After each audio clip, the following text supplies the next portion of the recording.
Eurasia, la mayor masa terrestre del planeta. Unos 10.000 kilómetros desde el Pacífico hasta el Océano Atlántico. Una distancia formidable incluso en el mundo de hoy. Y sin embargo, a lo largo de esas vastas distancias, los seres humanos hicieron realidad una de las mayores empresas de la historia: la Ruta de la Seda. Una ruta comercial extraordinariamente rentable. Y mucho más que eso.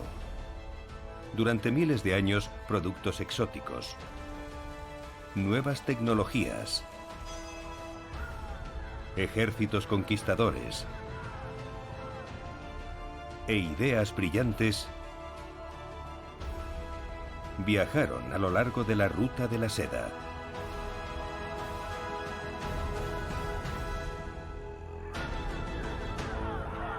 El comercio de la Ruta de la Seda ayudó a construir imperios y a destruirlos. Avivó el fuego de la revolución. Impulsó grandes exploraciones y forjó poderosos vínculos entre pueblos lejanos. La Ruta de la Seda hizo que los seres humanos se dieran cuenta de que había otras personas ahí fuera y abrió los ojos a Oriente y Occidente. Esta es la historia de cómo el comercio de la Ruta de la Seda creó mucho más que dinero. Es la historia épica de cómo la Ruta de la Seda ayudó a crear un mundo. Cómo la Ruta de la Seda hizo el mundo. Episodio 2. Luz en la oscuridad.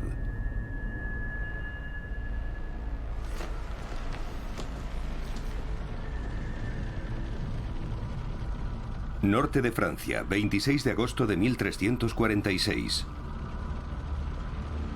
En 1346, en la batalla de Crécy, los ingleses lograron una victoria histórica sobre Francia,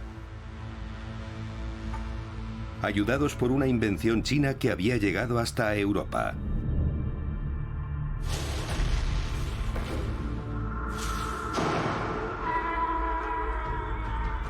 La pólvora.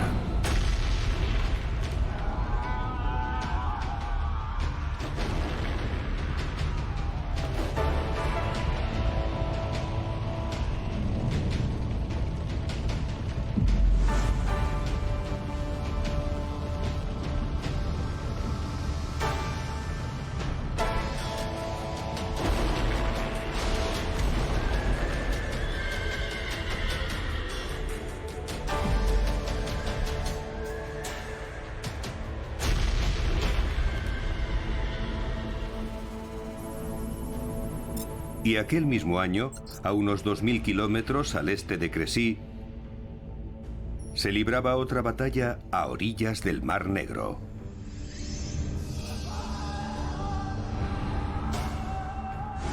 Un ejército mongol había sitiado una ciudad portuaria de Crimea, Caffa, una factoría comercial en la Ruta de la Seda perteneciente a la ciudad italiana de Génova.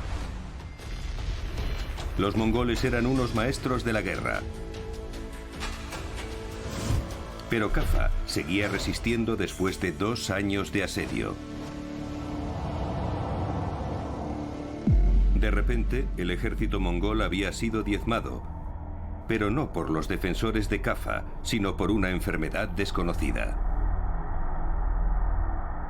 Los mongoles rápidamente pusieron fin al asedio, pero antes de abandonar Caffa, cargaron las catapultas con los cadáveres y fueron arrojados sobre los muros de la ciudad, creyendo que el hedor de la muerte mataría a los defensores.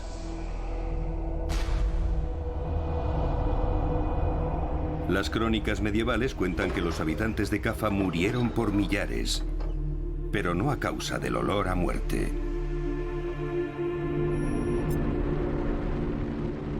Un año después, en 1347, la misma enfermedad que dio muerte a los mongoles en Caffa llegaba a Constantinopla.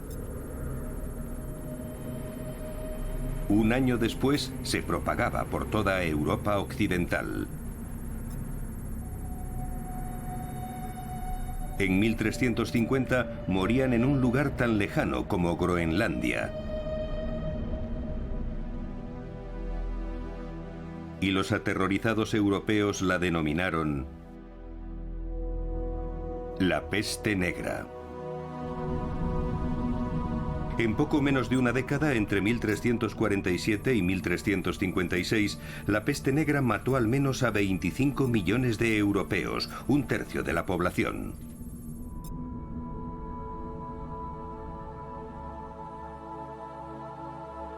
Hoy, la mayoría cree que la peste negra fue una epidemia transmitida a los humanos por las pulgas infectadas que vivían en las ratas. Se extendió por toda Eurasia viajando con los ejércitos, los barcos y las caravanas a lo largo de las rutas comerciales que ya eran tradicionales en la época de la peste negra. Microorganismos viajeros de todo tipo se habían desplazado por toda Eurasia durante miles de años. Una migración biológica que tuvo un impacto tan grande en la historia como los intercambios más conocidos de las nuevas tecnologías y los bienes suntuarios. Y como demuestra un descubrimiento reciente, los pequeños seres vivos que se movían a lo largo de la ruta de la seda llevaban consigo tanto la vida como la muerte. Estábamos valorando algunos métodos nuevos para investigar la agricultura primitiva, y para hacerlo necesitábamos estudiar todos los datos sobre cultivos primitivos en Europa. Observando el mapa de Europa, vimos que en algunos lugares se cultivaron plantas chinas en una época muy temprana. Esa fecha muy temprana es el año 2000 a.C., cuando aparece en el registro arqueológico de Europa del Este un cereal chino llamado mijo común. La planta en sí se habría descompuesto o se la habrían comido, pero afortunadamente, una vez cocinada o quemada, se convierte en carbono, y eso permanece en el registro arqueológico durante mucho tiempo. En la Mongolia interior, los arqueólogos estudian los orígenes del mijo común, uno de los cultivos más antiguos del mundo. Lo que estamos viendo es una plantación de mijo de casi 16 acres.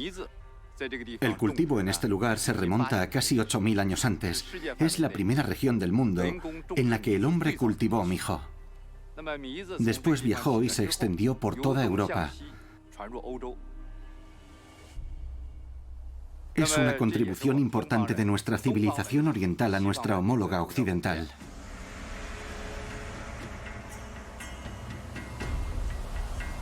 Pero no está claro ni cómo ni por qué el mijo viajó miles de kilómetros a través de Eurasia por algunos de los entornos más duros del mundo hasta llegar finalmente a Europa.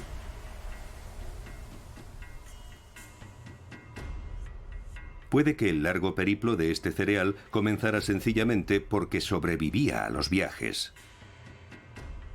El mijo es un cereal debido a que sus granos son tan pequeños, son fuertes y resistentes y crecen con bastante rapidez. La semilla de mijo común normalmente solo necesita 45 días para producir otra semilla. Puedes plantar una semilla en la tierra y 45 días después, si las condiciones son las adecuadas, tener una cosecha. Eso es increíblemente rápido. Si te desplazaras por una parte de Asia, donde además los inviernos son muy largos, la temporada de cultivo es corta y no puedes confiar demasiado en la lluvia, entonces una planta con un ciclo de crecimiento tan corto se convierte en algo muy valioso.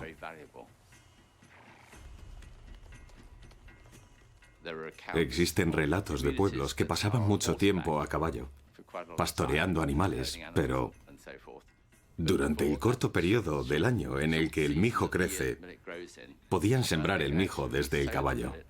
Lo aplastaban con las pezuñas de los caballos y después dejaban allí a unos pocos adolescentes durante un par de meses para que espantaran a las aves, y después de ese tiempo regresaban para recolectar.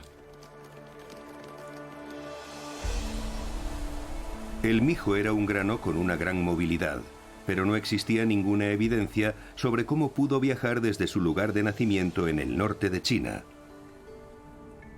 Hasta que los arqueólogos encontraron evidencias del cultivo de este cereal alrededor del 2500 a.C.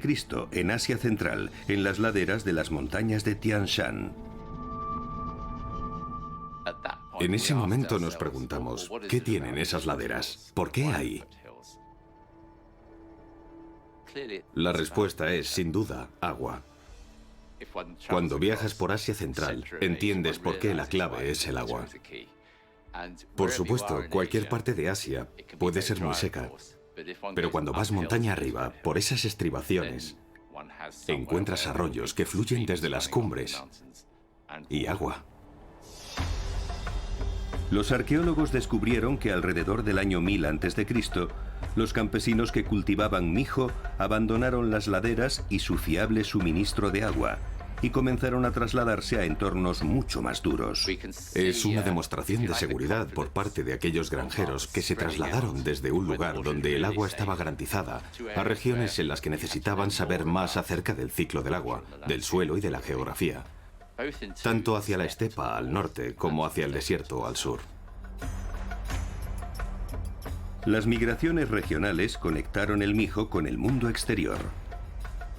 Quizás los cultivadores de mijo que migraron en busca de agua se establecieran cerca de las rutas comerciales y que los viajeros de larga distancia eligieran rutas cercanas a fuentes fiables de agua y de alimentos. Yo creo que, en gran medida, esos mercaderes se movían a lo largo de rutas que tenían siglos de antigüedad, al menos un milenio, antes de que apareciera algo que pudiera ser considerado como el origen de la ruta de la seda. Otro descubrimiento ha revelado que esa antigua migración de los cereales no se produjo solo desde Oriente a Occidente. El trigo llegó desde el oeste al este, llegó a China y fue adoptado como nuestro alimento básico. Eso refleja los intercambios entre las culturas.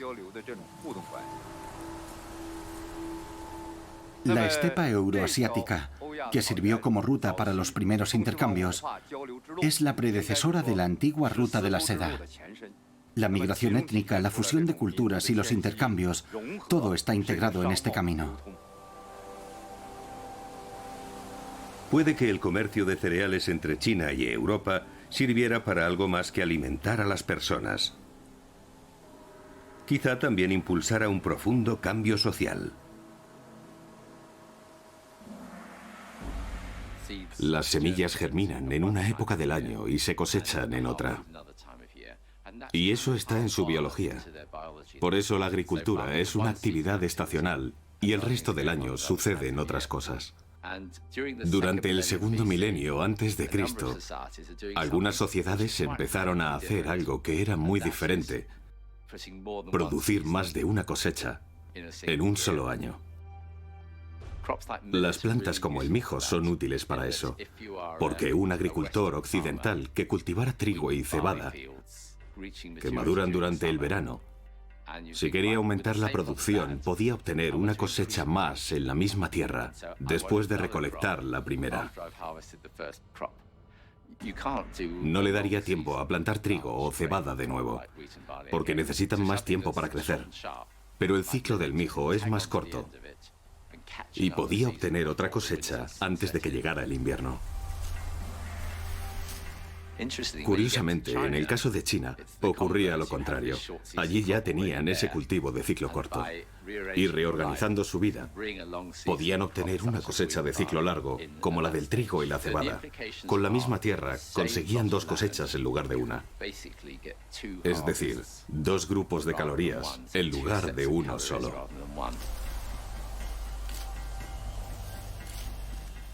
Y puede que así algunos miembros de la comunidad se liberaran de los trabajos agrícolas y pudieran desempeñar otros roles, como artesanos o líderes. Si miramos el segundo milenio antes de Cristo, vemos con claridad que, además de cultivos múltiples, Una parte importante de la comunidad no se dedicaba a la agricultura. Eran herreros, reyes, sacerdotes. Eso demuestra que los policultivos permitieron la aparición de un sector no agrícola en la comunidad.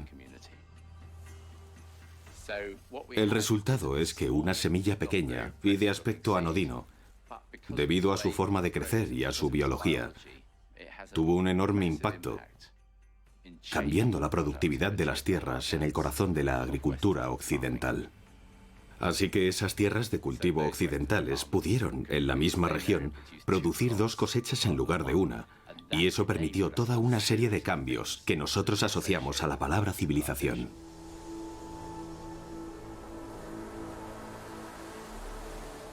El hallazgo de mijo chino en Europa y de trigo y cebada europeos en China sugiere que mucho tiempo antes de la ruta de la seda, Oriente y Occidente ya se estaban intercambiando nuevos alimentos, y que el movimiento de esos cultivos pudo ayudar a crear las primeras rutas comerciales entre Oriente y Occidente. Y en los desiertos del extremo oeste de China, los arqueólogos han descubierto otra manera en la que los organismos vivos pudieron viajar por la ruta de la seda. Esta es la estación de postas de Xuanquanxi, un yacimiento arqueológico, un importante puesto de descanso en la ruta de la seda.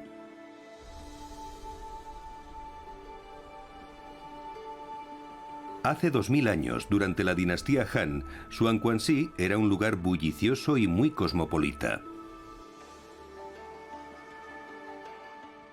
Según los registros conservados en las tablillas y láminas de bambú encontradas en las excavaciones, Xuanquanxi no era solo una estación de postas, sino también un lugar para recibir a las caravanas y a los funcionarios del gobierno.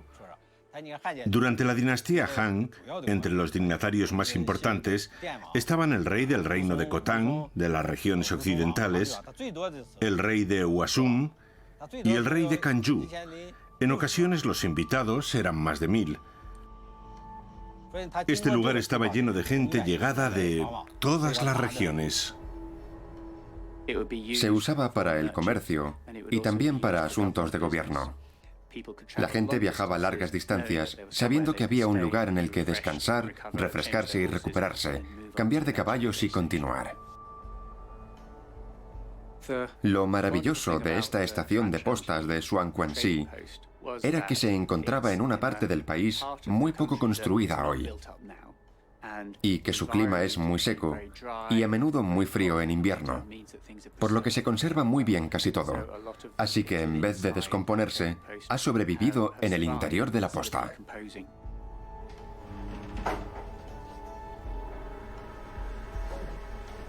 A los arqueólogos les emocionó especialmente encontrar algo que quizás solo ellos son capaces de apreciar. El equivalente de hace 2000 años del papel higiénico. En China, tal como se describió en la dinastía Han, usaban un palo con un trozo de tela en su extremo para que la gente se limpiara. Y había muchos de esos palos tirados en la letrina, como si la gente los desechara cuando terminaba. Se han encontrado palos similares en otras excavaciones arqueológicas, pero lo mejor es que se ha conservado la tela que envolvía el extremo del palo y aún conservan heces humanas. Tras tomar muestras de esas heces secas de la tela y analizarlas en el laboratorio, encontramos 4 especies de parásitos en los restos de esa letrina. 2 de esas especies se transmiten a través de heces que contaminaban la comida, las manos, la bebida, la lombriz intestinal y el gusano látigo. Otra de las especies era una tenia que se transmitía al comer carne de cerdo cruda o poco cocida. Y luego descubrimos algo excepcional, que era la duela hepática china.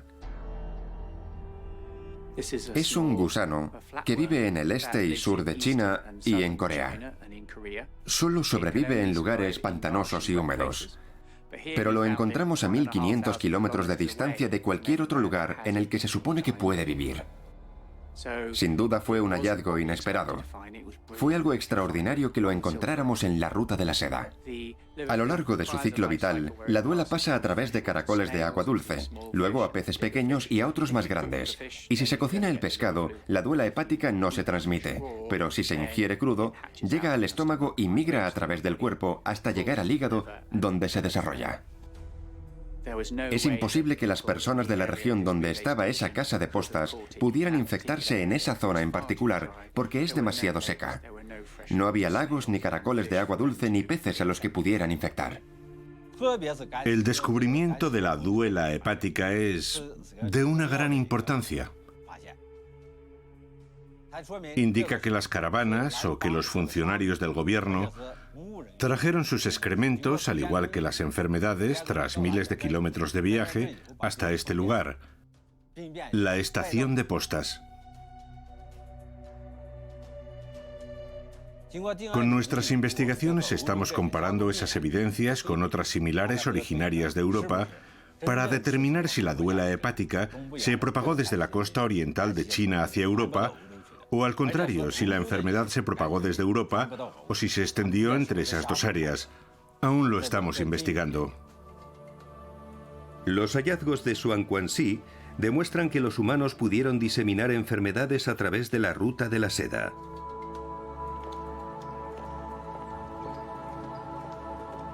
Otro hallazgo ha desvelado lo que podía suceder cuando eso ocurría.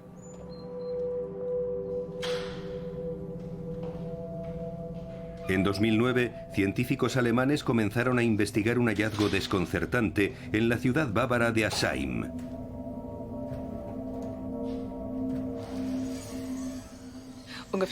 Hace 20 años se encontró un cementerio que contenía más de 400 individuos. Lo datamos en un periodo comprendido entre los siglos V y VII. Para nosotros fue muy emocionante descubrir que había muchas tumbas que contenían más de una persona. En 20 de ellas había entre 2 y 5 personas enterradas en cada una. El cementerio de Asheim se parecía a cualquier otro cementerio que se pueda encontrar, salvo por esos enterramientos múltiples. Esas personas habían sido enterradas juntas en una sola tumba, y eso despertó nuestra curiosidad. Y nos preguntamos, ¿por qué en una sola tumba? El enterramiento masivo de Asheim era un enigma arqueológico, pero había una pista crucial. Los cuerpos habían sido enterrados durante el siglo VI de nuestra era.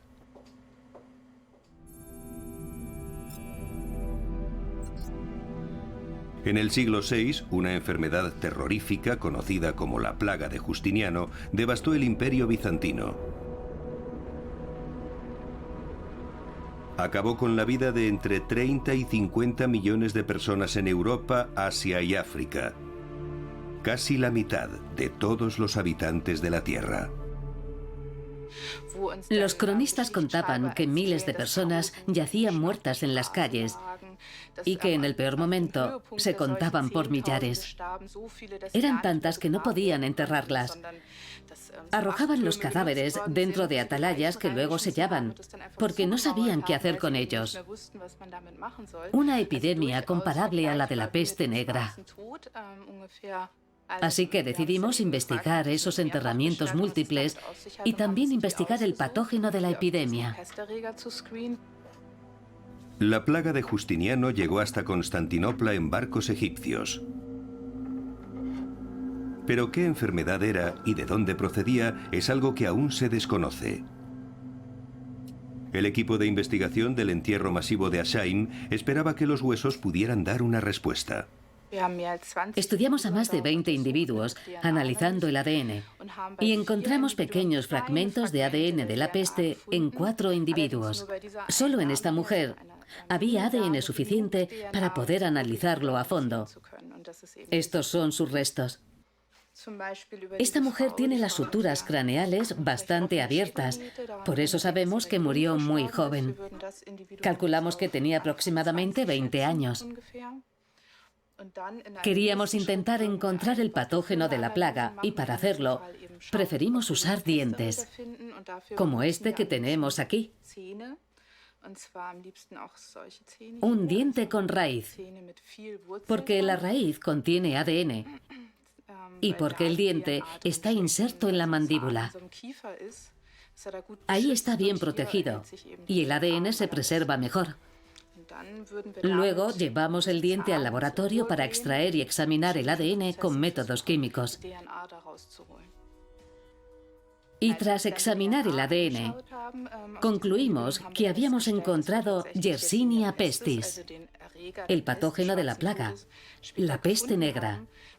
Y también pudimos determinar que este patógeno no se desarrolló en Europa, sino que evolucionó en Asia. Diversos estudios han llegado a la conclusión de que 800 años antes de la peste negra, la plaga había viajado por la ruta de la seda. Y que siglos más tarde, la peste negra siguió el mismo camino.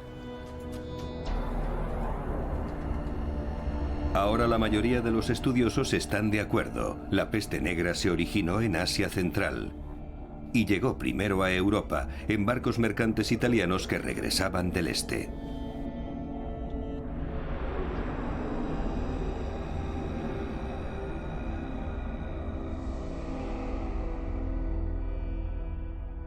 La peste negra mataba a una velocidad increíble.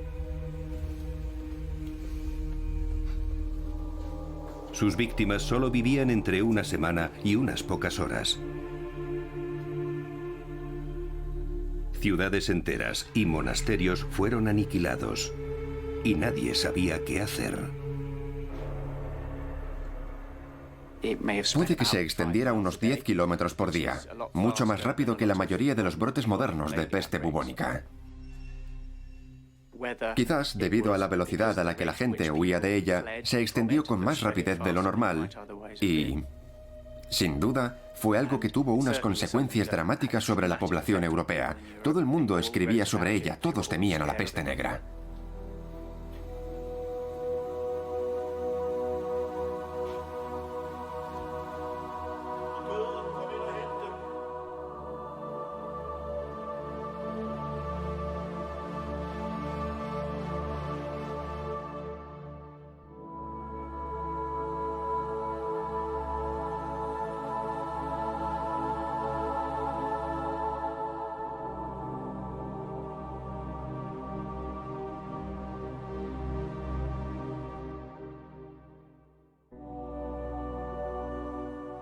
En aquella época existía el concepto de contagio, la idea de que la enfermedad podía transmitirse entre personas, pero ignoraban cómo. Entonces no sabían lo que eran las bacterias ni cómo se propagaban. No sabían cómo se contagiaba la enfermedad, pero sí se daban cuenta de que parecía que una persona se la podía contagiar al resto de su familia, así que eran conscientes de que algo así estaba pasando.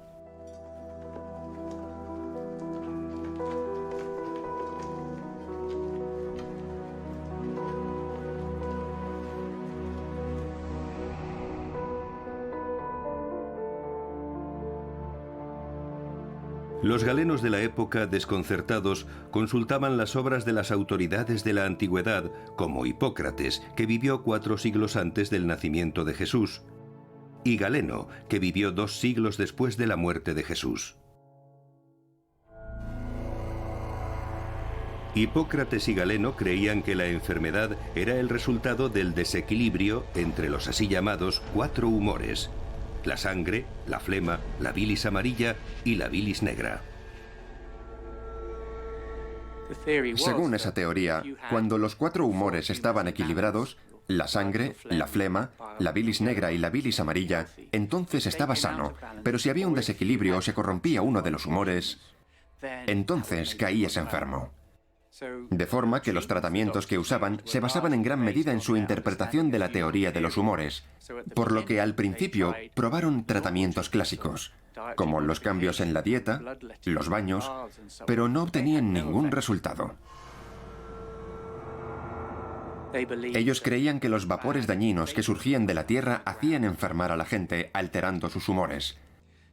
Creían que un fuerte viento del sur era algo malo, que hacía enfermar a mucha gente. y que todo eso se debía a una combinación de alineaciones planetarias, porque creían en la astrología y en sus efectos sobre el peligro de enfermar. Realmente carecían de un enfoque médico estructurado para enfrentarse a una epidemia que sorprendió a todos desprevenidos. Nadie sabía cómo enfrentarse a eso. De hecho, los galenos se encontraron impotentes.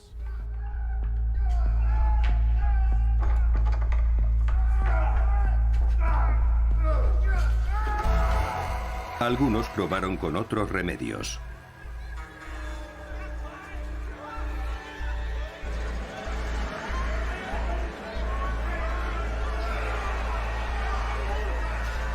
En Europa, la peste causaba menos muertes entre los judíos. Puede que eso se debiera a que vivían aislados socialmente y también practicaban una mayor higiene que la del resto de la población. Pero sobrevivir a la peste negra costó la vida de miles de judíos europeos. En Europa, azotada por la peste, los antiguos prejuicios cristianos contra los judíos estallaron en un odio asesino. Creían que los leprosos y los judíos habían empeorado la peste, envenenando a la gente.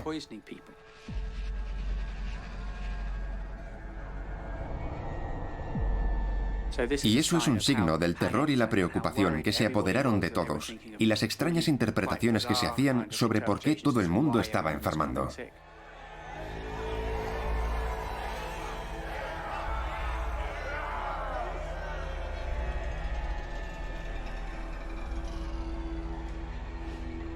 Mientras asesinaban a los judíos, los médicos intentaban parar la peste negra. Una vez fracasadas las teorías tradicionales, se volcaron en el estudio de la enfermedad.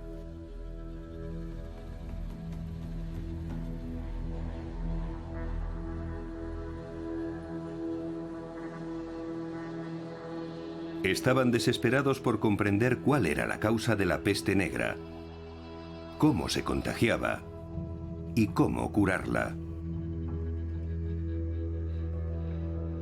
Poco a poco, encontraron respuestas. Probaron con varios tratamientos, pero ninguna medicina hacía efecto. Pero esa fue la razón por la que con el tiempo decidieron intentar restringir el contacto entre las personas, quemando la ropa de las que habían muerto en vez de dársela a otras, y se dieron cuenta de que la ropa y el movimiento eran dos maneras importantes para intentar detener la propagación de la enfermedad. Fue así como nació la idea de la cuarentena. Cuando había un brote de peste, se impedía que las personas viajaran de un lugar a otro. Igualmente, cuando los barcos llegaban a puerto, los marineros tenían que permanecer en una zona de cuarentena durante algunos días, hasta que se comprobaba que no padecían la enfermedad. Solo después podían entrar en la ciudad. Con el tiempo, este nuevo enfoque de prueba y error revolucionaría la medicina. Apenas 200 años después de la peste negra, el genial médico Andrés Vesalio publicó sus meticulosos estudios sobre el cuerpo humano que acabaron con las teorías clásicas y medievales, dando origen a la anatomía moderna. La batalla de Europa contra la peste negra enseñó lecciones que ayudaron a crear la medicina moderna. E incluso siglos después, la peste negra aún sigue enseñándonos cosas. Este es el cráneo de un hombre que sobrevivió a la peste negra y que murió en Cambridge a finales del siglo XIV. Sabemos que sobrevivió a la peste negra porque la datación por radiocarbono nos dice cuándo murió, y sabemos que era una persona anciana. Una de las cosas que estamos haciendo aquí es un proyecto que analiza el efecto de la peste bubónica sobre la población británica, concretamente en Cambridge. Y lo que intentamos descubrir es qué diferenciaba a las personas que sobrevivieron a la peste de aquellas que fallecieron. De esa forma, sabremos cómo la peste negra cambió realmente la población de Gran Bretaña y cómo podría haber sido nuestra población si la mitad de los habitantes no hubieran muerto a mediados del siglo XIV. Y para conseguirlo, estudiamos la genética, la altura, la salud y muchos otros rasgos de los esqueletos que hemos encontrado de fallecidos antes de la peste negra y de los que murieron después. De esta forma podemos conocer el efecto de la epidemia sobre la población de Gran Bretaña. Y lo que esperamos averiguar es qué diferencia a los genes de las personas que sobrevivieron. ¿Eran más resistentes a la peste bubónica que otras personas? ¿O simplemente era una cuestión de suerte quién sobrevivía y quién moría?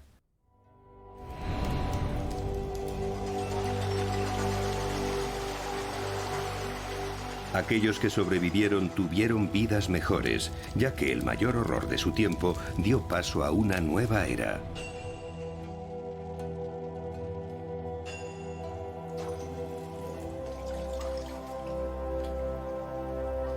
La peste negra había diezmado la fuerza laboral de Europa. La nobleza, desesperada por encontrar mano de obra, tuvo que competir por los trabajadores supervivientes ofreciéndoles salarios más altos.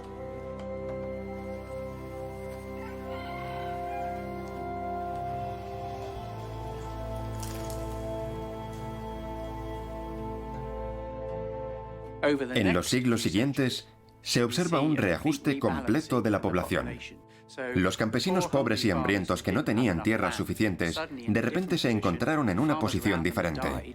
Muchos granjeros habían muerto, de forma que sus ingresos aumentaron porque podían cultivar más tierras. Había menos pobreza entre los agricultores.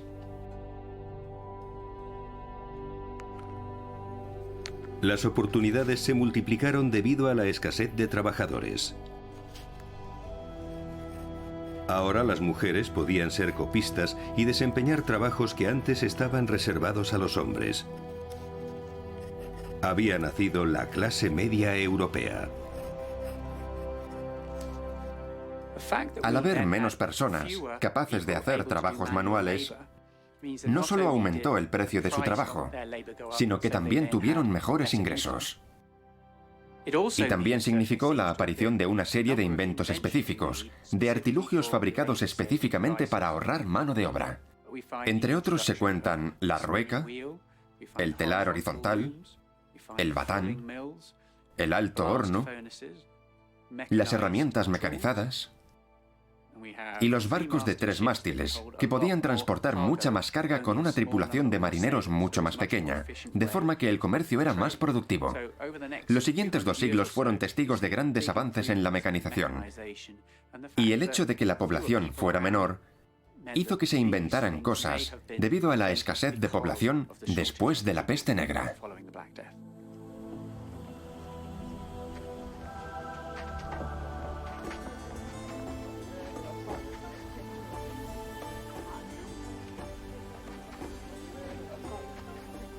La nueva clase de europeos acaudalados creó un mercado más grande para los productos exóticos importados.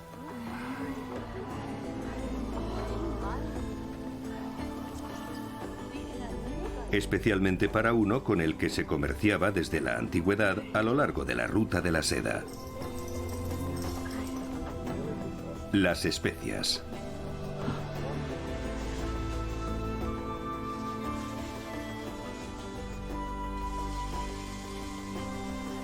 A finales de la Edad Media, las especias asiáticas como la pimienta, la canela y el clavo eran productos muy valiosos.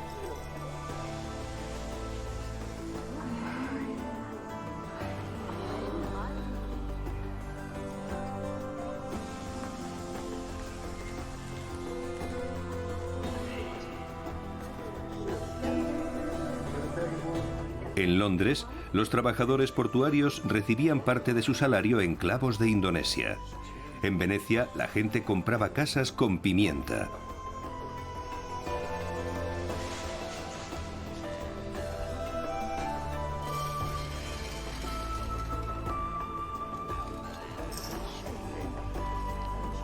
Cualquiera lo suficientemente valiente como para ir a la búsqueda de las especias podía hacerse muy rico. Y el comercio con especias conllevaba recorrer las rutas comerciales entre Oriente y Occidente.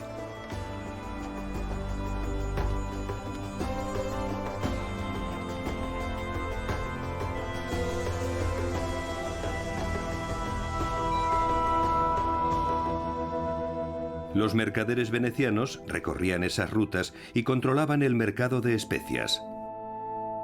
Europa tenía que pagar lo que Venecia quisiera pedir.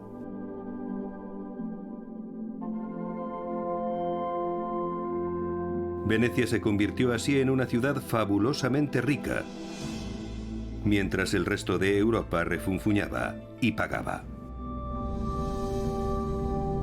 Mientras, China también hacía viajes épicos a la tierra de las especias y desarrollaba algunas de las tecnologías marítimas más avanzadas del mundo. Durante los siglos XIII y XIV, los visitantes extranjeros en China se quedaron impresionados por las dimensiones y la sofisticación de los navíos chinos. En el año 1345, el viajero marroquí Ibn Battuta escribió que había visto barcos enormes capaces de transportar hasta 1000 hombres. Eran los únicos barcos lo bastante grandes como para hacer la larga travesía entre China e India.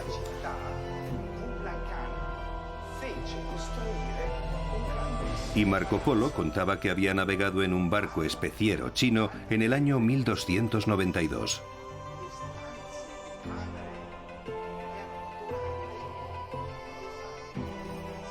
Y esa experiencia cambió su vida.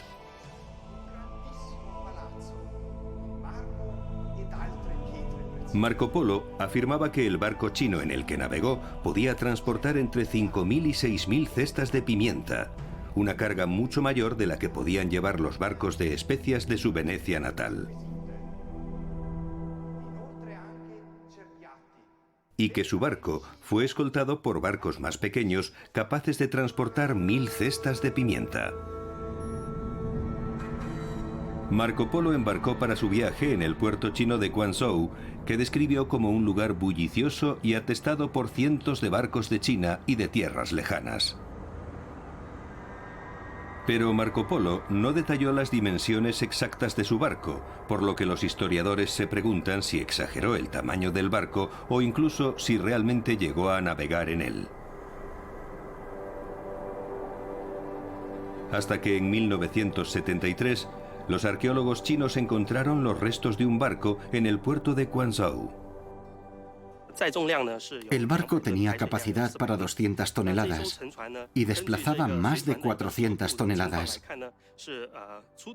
Los restos descubiertos revelaron que el barco hundido llevaba a bordo muchas especias, más de 2.000 kilos de especias, junto con otras cosas como un ajedrez chino y otros productos exóticos.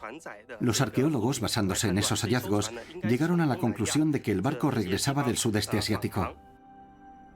El barco transportaba maderas exóticas de Java y de Camboya, incienso de Arabia e incluso ámbar gris de Somalia.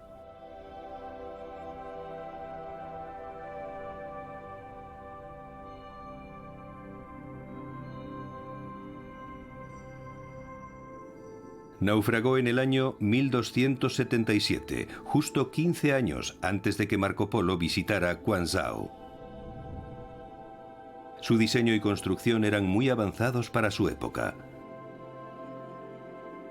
con compartimentos estancos y otras innovaciones muchos siglos antes de que los barcos occidentales dispusieran de ellas.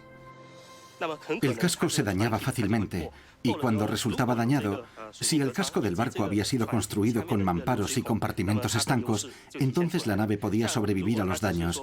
Si la vía de agua era muy pequeña y entraba agua en el barco, solo había que cerrar los desagües cercanos y los mamparos delantero y trasero para aislar la vía de agua en el interior de ese compartimento. La tripulación disponía así de suficiente tiempo para mover el cargamento a otras bodegas y reparar de inmediato la vía de agua. Además, en la popa del barco encontramos un agujero para el timón. En tiempos de las 5 dinastías, antes de la dinastía Song, nuestros constructores navales inventaron el timón elevado. Subiendo o bajando este timón, se podía controlar la deriva y la dirección, dirigiendo la nave.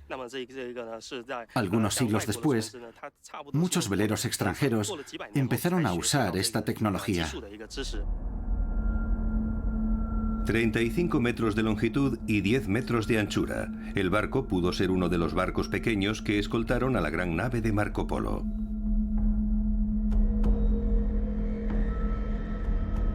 Y también hay otras evidencias de que hubo buques mercantes chinos muy grandes.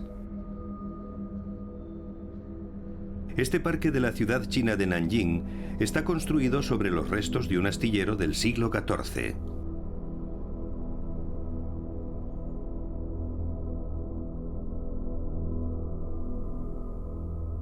Cuando excavaban, los arqueólogos encontraron 2 codastes de más de 10 metros de longitud.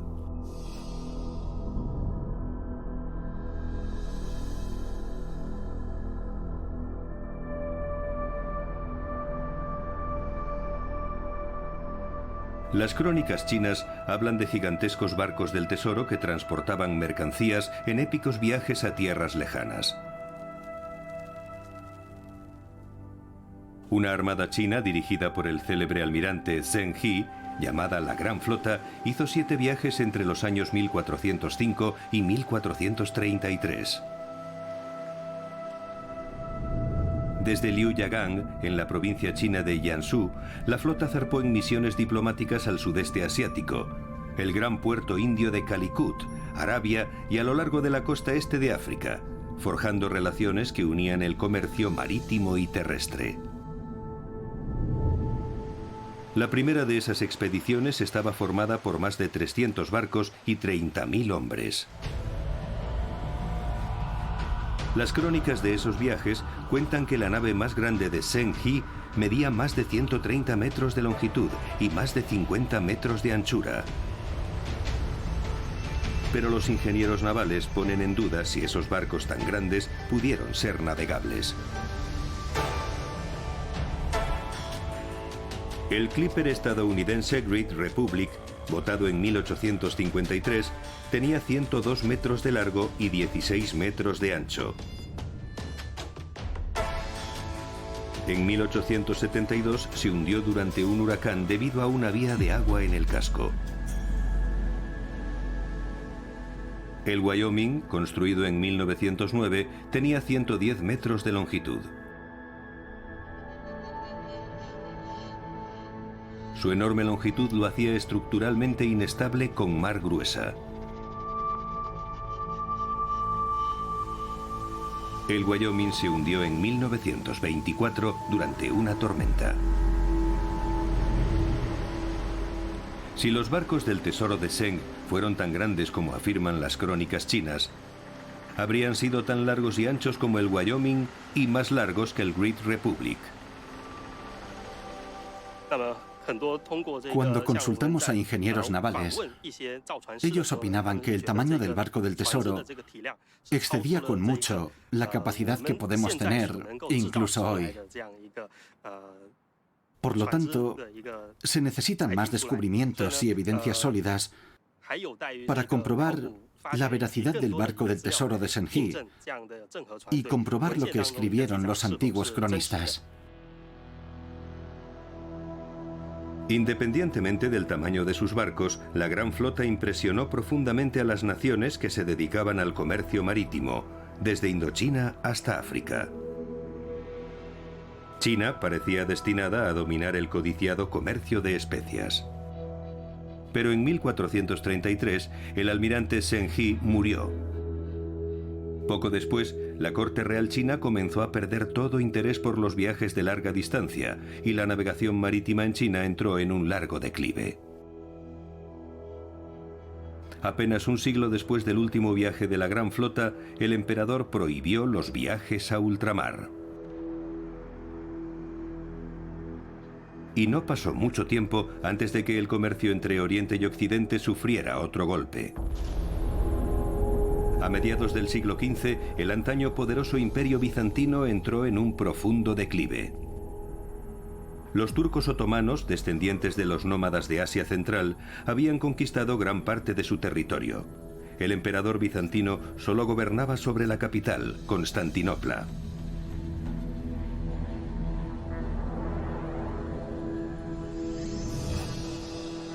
En la primavera de 1453, Mehmed II, el sultán otomano, conquistó Constantinopla.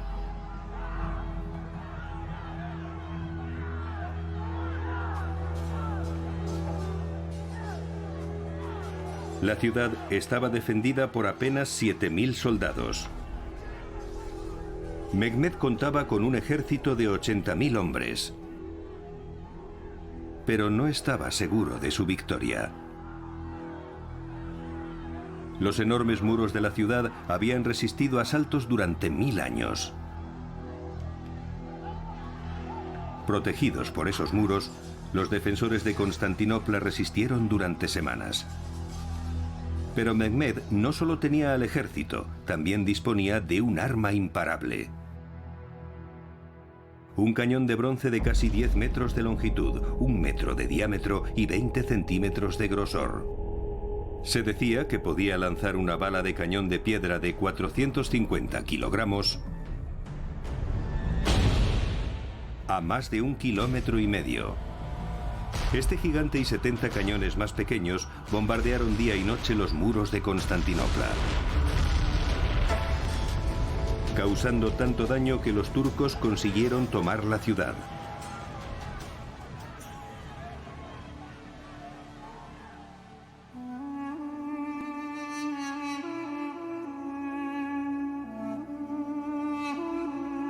La caída de Constantinopla fue un golpe devastador para Europa.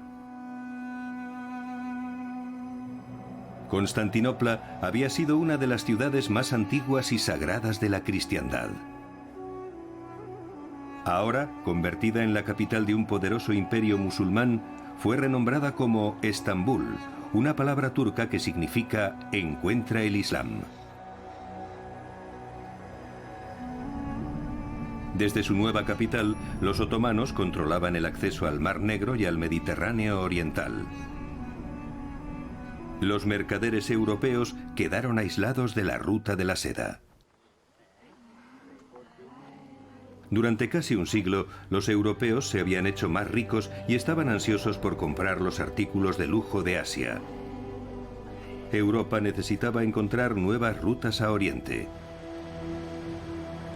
Y 50 años después de la caída de Constantinopla, lo conseguiría. En la batalla de Crecy y en el asedio de Constantinopla,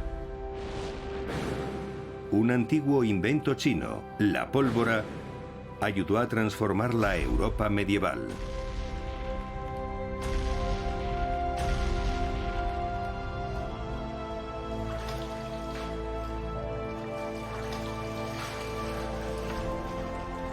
Ahora, otra invención china y la innovación europea ayudarían a cambiar el futuro.